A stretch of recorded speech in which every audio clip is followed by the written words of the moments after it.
Hey, how's it going? Hey, Jeremiah, thank you for joining us. Dina King, go ahead.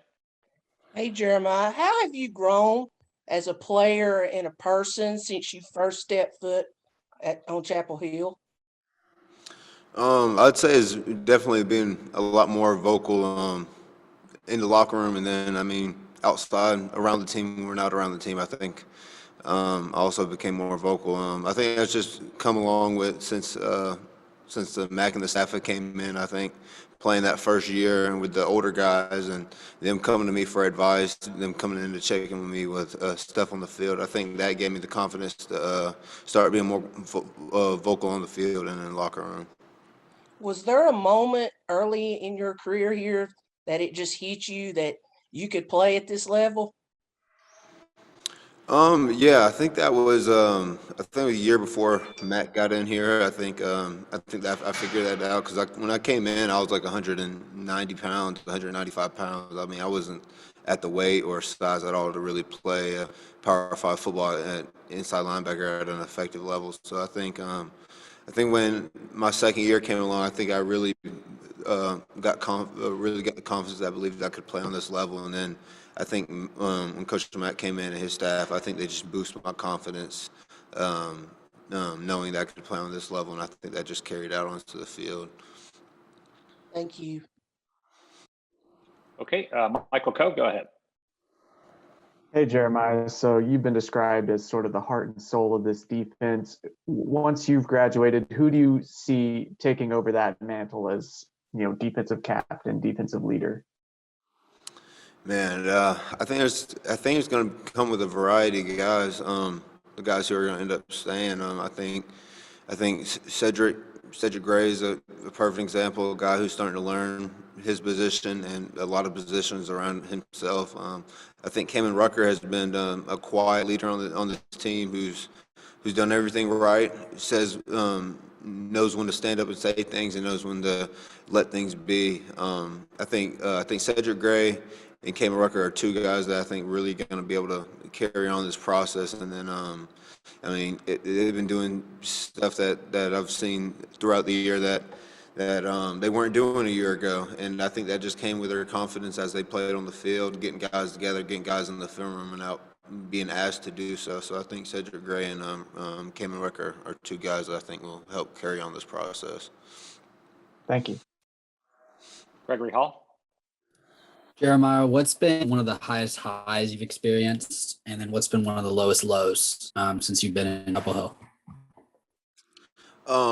One of my lowest lows was definitely my redshirt freshman year, 3 or 4 weeks into the season.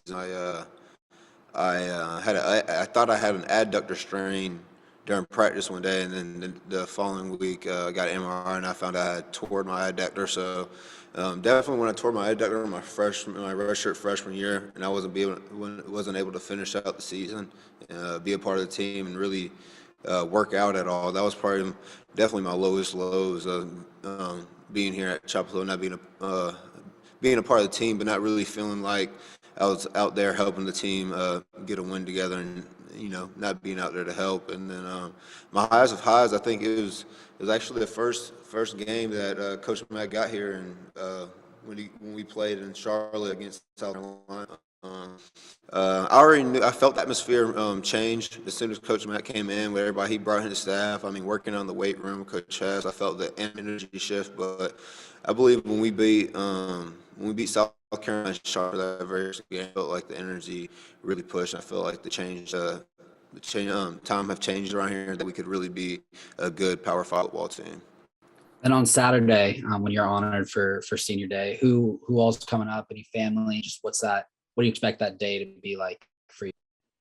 Oh yeah, I mean it's a day for me just to reflect and just be grateful for the ones who've been around me all my life, helping me get to this point. But I also think it's a time for us to reflect the seniors on one another on what we've done around this campus since we've been and what we've been done on this football team since we've been on this football team.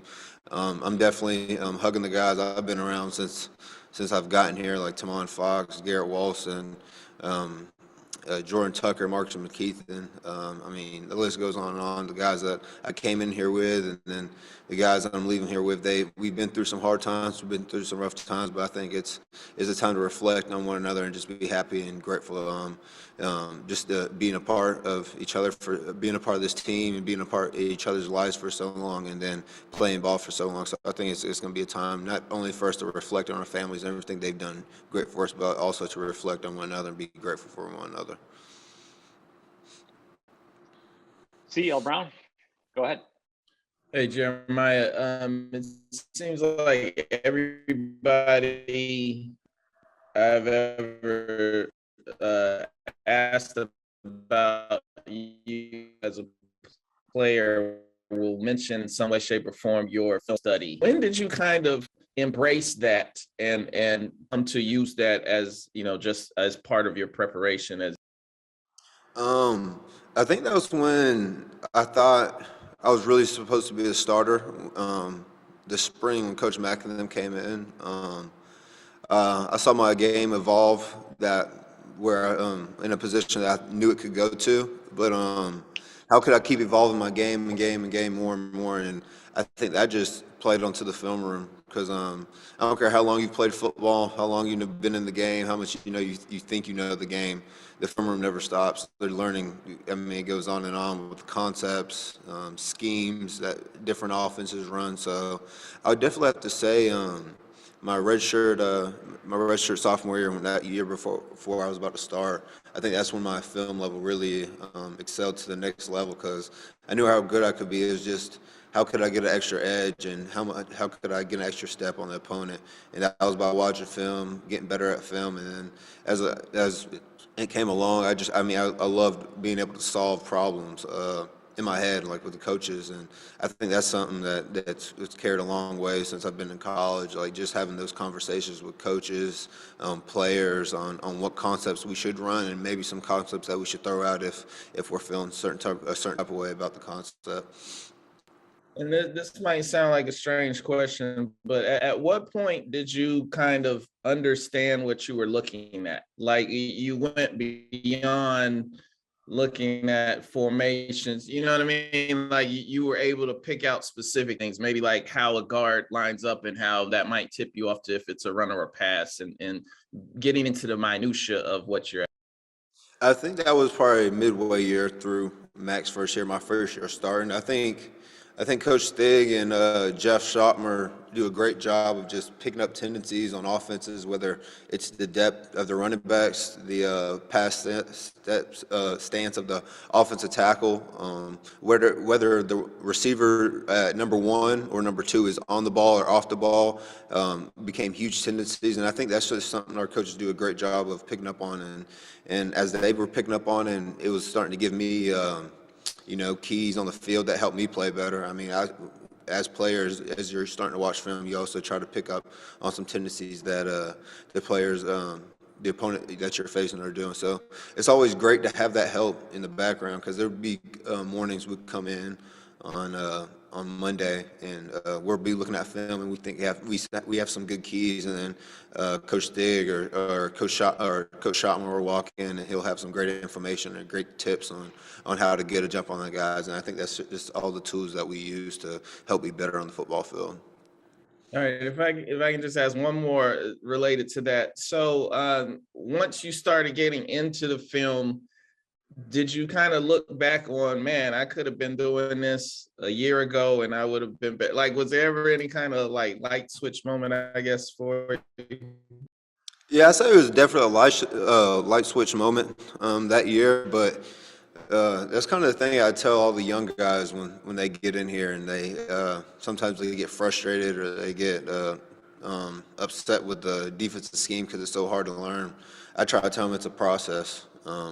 Try to learn your one position, your one job, and then as you learn your one job and you get great at that, that's going to allow you to filter and look at the entire defense a whole different way. Because once you get on top of your job and you know what you're doing 100%, that allows you to scan the rest of the defense, the rest of the playing field, and find where your weaknesses are, find where your strengths are. So, yeah, definitely, film's been a huge huge impact over my career. But I wouldn't say it was like I would be upset with myself or say like, dang, why didn't I start this early? Because I felt like I was always trying to get better and better. I think I just really took it to that next notch the next year with when I started playing a lot more. And I think the coaches helped me a lot, helped me look at it a lot differently too, besides just watching X's and O's on the film screen. Thank you. Okay, Ross Martin, go ahead. Hey, Jeremiah, I'm going to give you 4 players to comment on. You can just comment briefly on these guys, some fellow seniors that are being honored on Saturday. We start with Tamon Fox. Your thoughts on him and like what he means to you, what he means to the program, that kind of stuff. Well, for me, Tamon Fox, ever since I've been here, has been really a security blanket for me. And then he's a former Georgia boy, so when I came in early, he kind of, helped me out along the way, helped me show me how things were because he's, he's a year older than me. He showed me the standard at which he did things, and I applaud him for that. And then just going out there on the field, having him by my side is really, really, like I said, like a security blanket. When I'm talking to the secondary or trying to get the secondary lined up because the offense is motioning a lot, we're going in and out of coverages. I could easily just tell Tamon when I were on the field, hey, can you take care of the defensive line when we go up there, when we have to set the front based off the back, the tight end, the Y, whether there's nobody in the core. I could easily go over to Tamon and he could be able to handle that job for me so I could help the secondary out. And overall, the defense would work a lot better if Tamon was helping the D-line and I was helping the O-line or the secondary if the offense was, especially with fast tempo. So to be able to have Tamon out there, that was a huge security blanket for me. All right, Ray Vohasek. Oh man, Big Ray, that was a security blanket. The thing I can say about him, all my years playing with Ray, is his consistency. He's been kind of banged up this year, but with Ray Vohasek, you're going to get every ounce of energy you're going to get from him when it comes game day. No matter if he's got a tweak in his leg, if he's down bad, if he isn't feeling good, when Ray Vohasek, if he is padding up and he does go on the field, he's going to give you 120%. And that's a guy who came in out of JUCO who didn't really know the defense, didn't know really where he was going to play on the defensive line, and he came in, sat a year behind AC. I think he learned a lot, and you can see over these last 2 years how the consistency of his play, how much that's been able to help this defense. All right, and Kyler McMichael. Anything stand out about him? Oh, Kyler. It's funny because during the off season we're always working so hard training, and Coach Hess, we have like a lot of GPS numbers, a lot of flying 10s, a lot of flying 20 starts that are timed, and we always joke about times and who's running the fastest, who's going the hardest in the weight room, and a guy that I could never stop to take my eyes off of was really Kyler McMichael. His work ethic is by far one of the hardest I've seen in a long time, especially during the off season. He'll be in here on Saturdays or right after a Friday. Usually our Friday sessions are our hardest sessions during the week. So on Saturday, you usually want to get a break in and, get your body back together and rest up. But I'll come out here on Saturday and I might be going up to the cold tub to rest my legs to get better, going into the hot tub, and I see Kyler McMichael out on I'll pass by the indoor facility and the gate will be open. I'll see him out there working on his footwork, his back pedal, his getting out of his brakes, and that's the thing I can say about Kyler McMichael, a guy who works hard no matter what, never complains, and I think he's just a full team player with what he puts into this team and how he's just always been bought into the team no matter if things are going good or bad, and that's coming from a guy who came from a different university who didn't start off here, so I think that tells a lot about him and himself. And finally, Sam Howell, your thoughts on kind of what he's meant to you and to this program and as he gets honored on Saturday. I think he means, since Sam's joined this university and started playing football, you can say he's the number one guy who's turned the whole tide around out there playing on the field. Kind of like what I say about Ray, his consistency, his play that he's been make these throws he's been making for all his years he's been here. You can say he played as a freshman his freshman year. He didn't play as a freshman his freshman year when I seen him came in. When he came in spring, fall camp, he was making decisions and throws that a fifth-year senior would be making at the quarterback position. His poise and his calmness at the position is, I think, the highest at which you want a quarterback, because when you go down 17-0, 21-0, 28-0, I mean, you got to have a good quarterback come back, and I think he's done that over the years. There hasn't been a blink in his eye. When we go down, Sam Howell doesn't bat an eye, and I think everybody on the team picks up on that. Like when we're down 17-9, 21, we're down a lot. Nobody on the team really bats an eye because we know who we have back there at quarterback, and we know we always have a chance when he's back there. And I think that's the confidence he's given the team throughout these years. The motive factor going out there to win and competing at all costs, I think that's Sam's brought to the table, and I think that's really fed on the team. I mean, you can show how he's been running the football this year. I think that's something that hasn't been talked about a lot. How he's been running, how he's not been sliding. He's been giving his body, been getting everything he's given to this team, and I think that's just a testament to Sam. And I mean, you're seeing it out there on the field. Everything he gives out there on the field, everything that he gives to us, every single day. So I really can't say enough about Sam. Great, thanks, man. Thank you. You have a good one. All right, Jeremiah, appreciate it. Mhm.